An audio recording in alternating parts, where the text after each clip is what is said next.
नमस्कार, मैं हूं मानसी तिवारी और आप देख रहे हैं के भारत न्यूज। आइए नजर डालते हैं छत्तीसगढ़ स्पेशल बुलेटिन की ओर। 45,000 के इनामी नक्सली कमांडर ने किया आत्मसमर्पण। देखिए छत्तीसगढ़ से हमारे संवाददाता पंकज शुक्ला की एक खास रिपोर्ट। करीब 18 वर्षों तक 5 राज्यों में नक्सल गतिविधियों में सक्रिय रहे 45,000 के इनामी नक्सली कमांडर सीताराम घसिया ने पुलिस अधीक्षक रामकृष्ण साहू के समक्ष आत्मसमर्पण कर दिया। इनामी नक्सली बलरामपुर जिले में कई नक्सली घटनाओं में शामिल था। उसके खिलाफ पुलिस अधीक्षक, पुलिस महानिरीक्षक, पुलिस महानिदेशक के द्वारा 2004 से 2006 के बीच अलग अलग कुल 45,000 रुपए इनाम की घोषणा की गई थी। शुक्रवार को नक्सल विचारधारा से क्षुब्ध होकर एवं छत्तीसगढ़ शासन के द्वारा नक्सल पुनर्वास नीति से प्रभावित होकर पुलिस अधीक्षक रामकृष्ण साहू के समक्ष आत्मसमर्पण किया। बलरामपुर जिले के चलगली थाना क्षेत्र के ग्राम गम्हरिया बादा निवासी सीताराम घसिया पिता राम प्रसाद घसिया ग्राम गम्हरिया बादा अधिक पैसा कमाने के लिए 2003 से 4 में उस दौर के कुख्यात नक्सली भीम कुड़ाकू एवं एरिया कमांडर सागर से मिला था। उससे वह प्रभावित होकर नक्सल संगठन में शामिल हो गया था। वहीं 2004 में उसके खिलाफ डकैती के प्रकरण में चलगली थाना के द्वारा अपराध पंजीबद्ध किया गया था, जिसके बाद वह जेल भी गया। वह 2005 में छूटकर पुनः नक्सली गतिविधियों में अपनी पत्नी देवती के साथ शामिल हो गया था। संगठन में कुशल रणनीतिकार मानते हुए उसे एरिया कमांडर का पद दे दिया गया था। वर्ष 2006 के बाद सीताराम को नक्सलवाद के प्रचार प्रसार के लिए असम भेजा गया, जहां वह लंबे समय तक रहा। वह झारखंड, बिहार, नेपाल, चीन बॉर्डर में भी सक्रिय रहा। सीताराम के विरुद्ध 6 अलग अलग मामले में चलगली थाना में अपराध पंजीबद्ध है एवं इसके विरुद्ध स्थायी वारंट भी जारी हुआ है। सीताराम आज पुलिस अधीक्षक रामकृष्ण साहू के समक्ष छत्तीसगढ़ सरकार की नक्सल पुनर्वास नीति से प्रभावित होकर आत्मसमर्पण कर दिया है। कमांडर के रूप में कार्यरत था और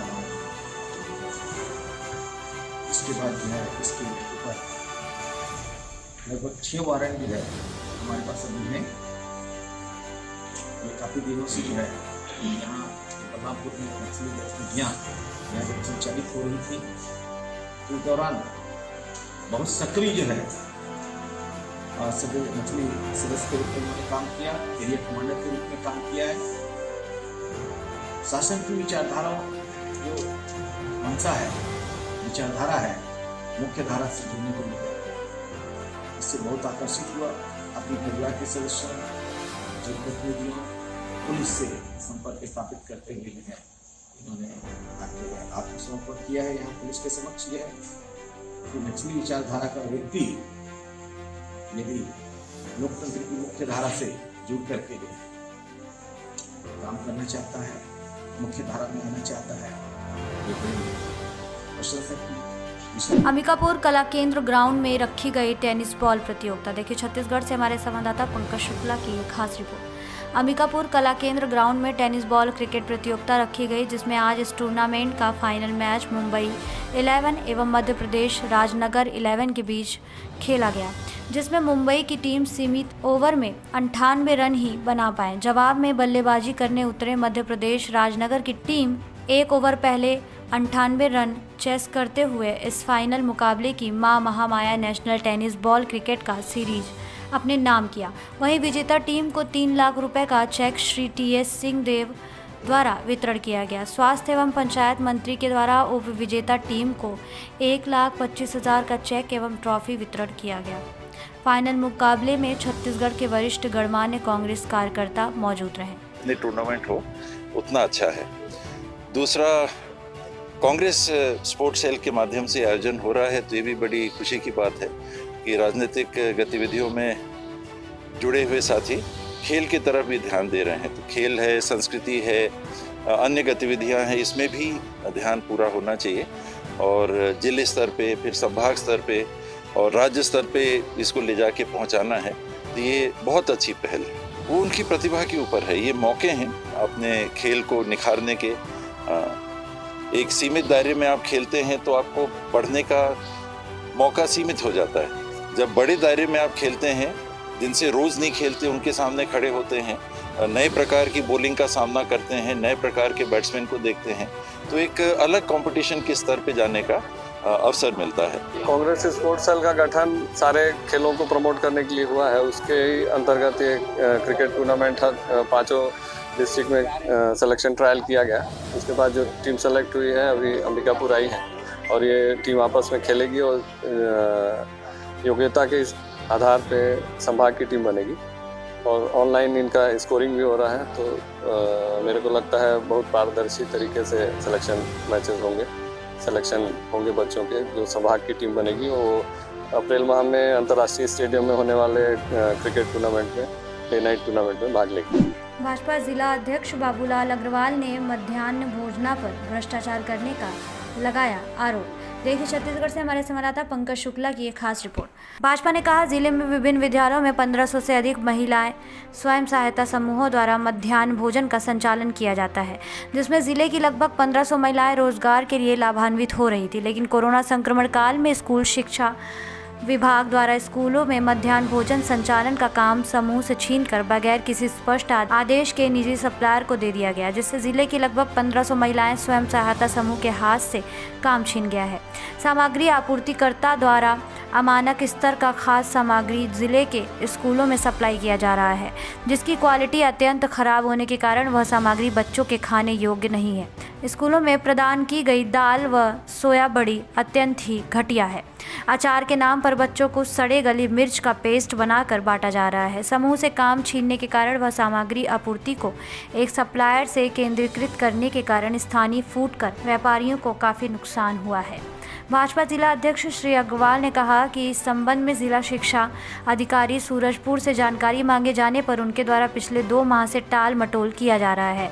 इस प्रकार स्कूल शिक्षा विभाग में पिछले शिक्षा सत्र में जिले के 111 स्कूलों के लिए 1,35,000 रुपये प्रति संकुल के मान से राशि आवंटित की गई थी, जिसका स्थानीय आवश्यकता अनुसार संकुल प्रभारी द्वारा सामग्री खरीदी पर व्यय किया जाना था, किंतु विभागीय अधिकारियों द्वारा सत्ता के संरक्षण में दबाव पूर्वक संकुल प्रभारियों से 80,000 रुपये का चेक लिया गया तथा गैर जरूरी फर्नीचर की आपूर्ति स्कूलों में कर दी गई, जिसकी क्वालिटी फर्नीचर आपूर्तिकर्ता द्वारा बगैर संकुल प्रभारी की सहमति से मनमानी फर्नीचर सप्लाई किया गया, जिसका अब तक कोई उपयोग नहीं हो रहा है।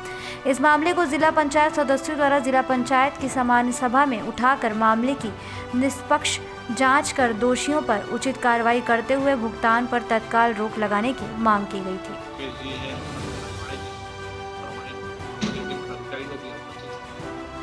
लंबे समय से ये शिकायत आ रही थी कि जो मध्याह्न भोजन के लिए सूखा अनाज सप्लाई किया जा रहा है बच्चों के लिए बहुत ही घटिया क्वालिटी है। इस विषय को लेकर के हम लोगों ने पार्टी की तरफ से डीओ को पत्र भी लिखा था 2-2.5 महीने पहले कि क्वालिटी कैसी है, इसका सत्यापन हुआ है, नहीं हुआ है, किसके द्वारा सप्लाई की जा रही है, किस दर पर की जा रही है, इसका आदेश से किया जा रहा है। क्योंकि पूर्व में जो भारतीय जनता पार्टी की सरकार थी उसमें डॉक्टर रमन सिंह जी ने एक व्यवस्था जमाई थी।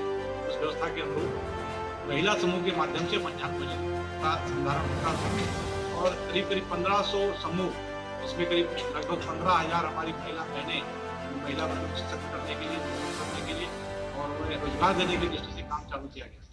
वो पारिवारिक भाव से बच्चों के साथ में उनका भोजन बना के खिलाती थी और उससे जो वहाँ गांव कस्बे का व्यापारी होता था वो व्यापारी से सामान खरीद करके उससे व्यापार का व्यापार भी चलता था और मध्याह्न भोजन चलाने वाली बहनों का भी अपना रोजगार चलता था। परंतु जब क्वालिटी देखी गई तो क्वालिटी इतनी घटिया है ये समझ में नहीं आ रहा है कि काहे की दाल है, रहर की है कि ये तिवड़ा की दाल है कि मटर की दाल है कि कनकी है, ये समझ से परे।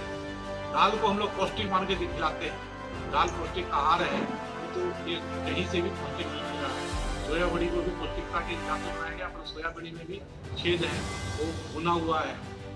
यदि अचार को देखेंगे तो इतनी भयंकर उसके अंदर बदबू है, वो अचार ऐसा लगता ही नहीं कि अचार में खाली एक पानी के अंदर लिक्विड घोल करके और थैली में भर दिया गया। ड्यूज बॉल T20 क्रिकेट प्रतियोगिता संभाग की 5 टीमें लगाएंगी जोर, मंत्री TS सिंहदेव ने प्रतियोगिता का किया शुभारंभ। देखिए छत्तीसगढ़ से हमारे संवाददाता पंकज शुक्ला की एक खास रिपोर्ट। सरगुजा संभाग ड्यूज बॉल T20 क्रिकेट प्रतियोगिता शनिवार से शुरू हो गई है। मंत्री TS सिंहदेव ने प्रतियोगिता का शुभारंभ किया। कांग्रेस सपोर्ट सेल के प्रदेश के संयोजक अतिदेश्वर शरण सिंह देव के मार्गदर्शन में प्रतियोगिता का आयोजन किया जा रहा है। कांग्रेस स्पोर्ट्स सेल के जिला अध्यक्ष विनीत जायसवाल ने बताया कि प्रतियोगिता में सरगुजा संभाग के 5 जिले कोरिया, बलरामपुर, सूरजपुर, जशपुर और सरगुजा जिला के क्रिकेट टीमें आपस में खेलेंगी। प्रदर्शन के आधार पर सरगुजा संभाग की टीम का चयन किया जाएगा, जो CPL डे नाइट क्रिकेट प्रतियोगिता रायपुर में शामिल होगी। अंबिकापुर में एक ही दिन में मिले 13 कोरोना पॉजिटिव। देखिए छत्तीसगढ़ से हमारे संवाददाता पंकज शुक्ला की एक खास रिपोर्ट। अंबिकापुर सरगुजा में कोरोना पॉजिटिव संक्रमितों का आंकड़ा लगातार बढ़ रहा है। अब हर दिन यहाँ संक्रमित मिल रहे हैं। इसमें 13 पॉजिटिव मरीज की पुष्टि PS सिसोदिया शासकीय मेडिकल कॉलेज के अधिकारी द्वारा किया गया। जैसा कि एक हफ्ते के अंतर्गत सरगुजा में कोरोना पॉजिटिव मरीज की संख्या 47 हो चुकी है। राज्य में मिलाकर 2079 पॉजिटिव मरीज का उपचार जारी है। ऐसी तमाम खबरों के लिए बने रहिए हमारे साथ और देखते रहिए के भारत न्यूज़।